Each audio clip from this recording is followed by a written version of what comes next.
Robert Harrison had everything money could buy. A penthouse apartment with floor-to-ceiling windows overlooking the city. A successful tech company. Designer suits hanging in closets the size of most people's bedrooms. But none of it seemed to matter much anymore. What mattered were his 6-year-old twins, Benjamin and Samuel. The boys who'd come into his life 3 years ago after their mother, his late wife Catherine, passed away in a car accident. The same accident that had left both boys unable to walk. Robert had hired the best doctors, the finest physical therapists, purchased the most advanced equipment. But Benjamin and Samuel remained in their wheelchairs, their small legs unable to carry them. The specialists offered medical jargon and cautious prognoses. Robert offered everything he had. It wasn't enough. That's when he hired Grace. Grace Williams was 52 years old, with warm brown skin and kind eyes that crinkled at the corners when she smiled. She'd raised 4 children of her own, all grown now, and had spent 20 years working with children who needed extra care. She wore a simple orange and green uniform dress, always cheerful, always pressed. Yellow cleaning gloves often hung from her apron pocket. When Robert interviewed her, she didn't talk about her credentials. Instead, she asked about the boys. What made them laugh? What were their favorite foods? Did they like music? Robert, accustomed to resumes and references, found himself charmed despite his grief. He hired her on the spot. The first few weeks, Robert barely noticed what Grace did. He left early for work, came home late, kissed the boys goodnight, and retreated to his study. The apartment ran smoothly. The boys seemed happier. That was enough. But one Saturday afternoon, Robert came home early from a canceled meeting. He heard music playing in the living room. Not just any music, but something upbeat and joyful. He heard laughter. Benjamin's giggle. Samuel's delighted squeal. Robert set down his briefcase quietly and walked toward the sound. What he saw stopped him in his tracks. Grace was dancing. Really dancing. Her yellow-gloved hands waved in the air as she moved to the rhythm. Her smile absolutely radiant. And there on the coffee table, carefully supervised, stood Benjamin and Samuel. Not sitting, standing, their small hands gripping. Grace's fingers for balance as they bounced and swayed to the music. Their faces lit up with pure joy. Robert's breath caught in his throat. For a long moment, he simply watched. Grace was singing along, making up silly words that made the boys laugh. She would lift her arms, and the boys would try to lift theirs. She would step side to side, and the boys would shift their weight, their little legs trembling with effort but holding them up. They were standing. His boys were standing. "Again, Miss Grace." "Again!" Benjamin shouted. "Let's do the wiggly worm dance," Samuel called out. Grace laughed, that warm, full-bodied laugh that seemed to fill the room with sunshine. "All right, my sweet boys, but then we rest. Strong legs need rest, too." She began an exaggerated wiggle that made the boys dissolve into giggles. And as she did, she gently guided their movements, strengthening their legs, building their confidence, all disguised as pure fun. Robert felt something break open in his chest. When was the last time he'd heard his sons laugh like this? When was the last time he'd seen them try?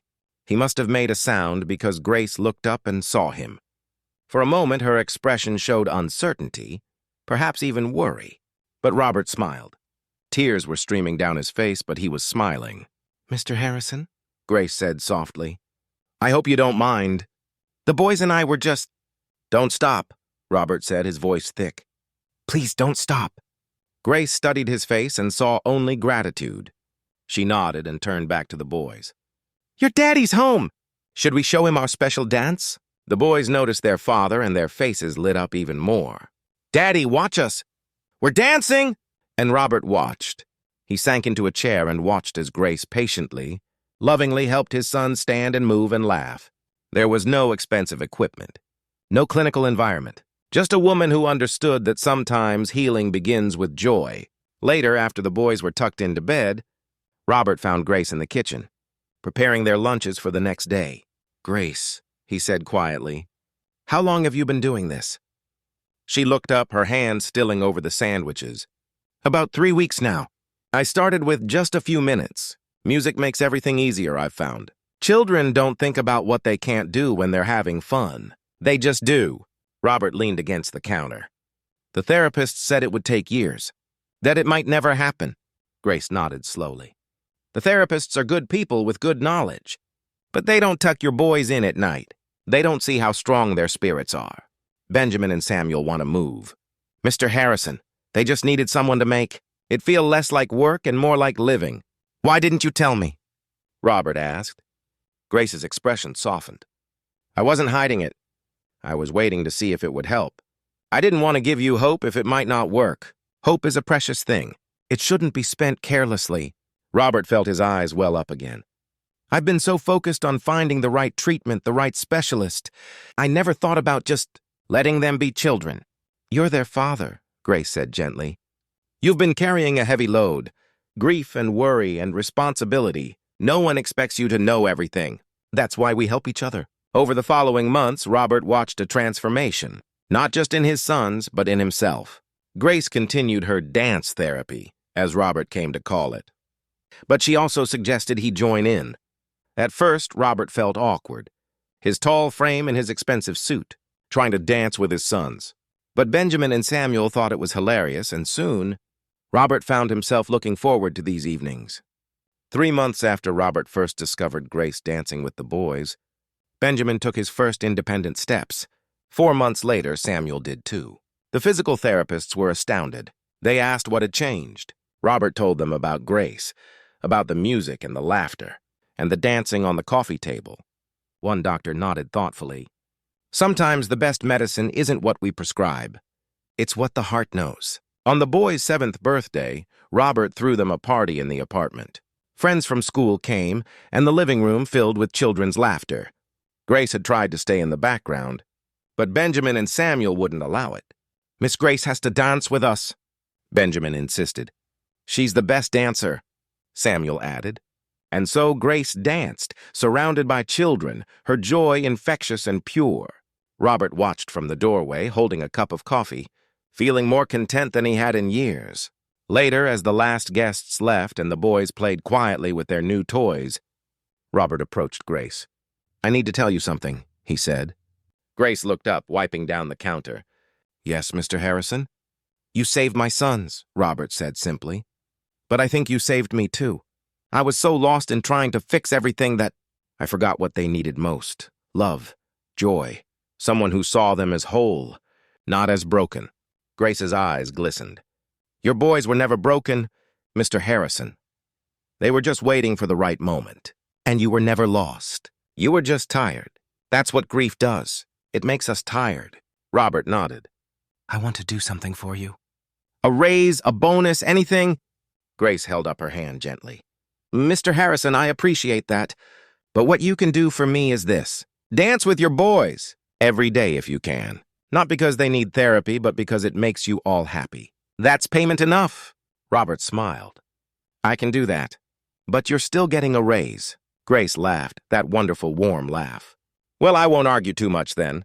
As the years passed, Benjamin and Samuel grew stronger. They ran and played like other children. They occasionally still had challenges, days when their legs were tired or weak. But Grace had taught them something important. When things are hard, you don't give up. You find the joy in trying. Robert never forgot what Grace had done. But more than that, he never forgot what she taught him. That sometimes, the solutions we seek aren't found in boardrooms or doctors' offices. Sometimes, they're found in the simple act of dancing in your living room, holding hands with people you love, letting music carry away the worry. On Grace's 55th birthday, the boys, now 9 years old, planned a surprise. They'd been practicing with their father for weeks. When Grace arrived that morning, Robert, Benjamin, and Samuel were waiting in the living room. We have something for you, Benjamin announced. Samuel pressed play on the music player, and together, all 3 of them danced for Grace. The same silly, joyful, wonderful dances she'd taught them.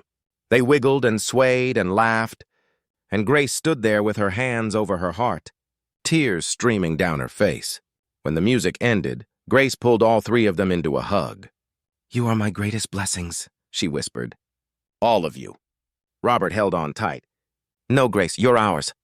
And in that bright apartment, with the city spreading out below them, 4 people who had found each other in grief and need, stood together in gratitude and love.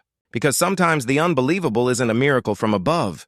It's the everyday kindness of a good heart, offering hope when hope seems lost. Sometimes, it's just a woman who understands that healing begins with a dance.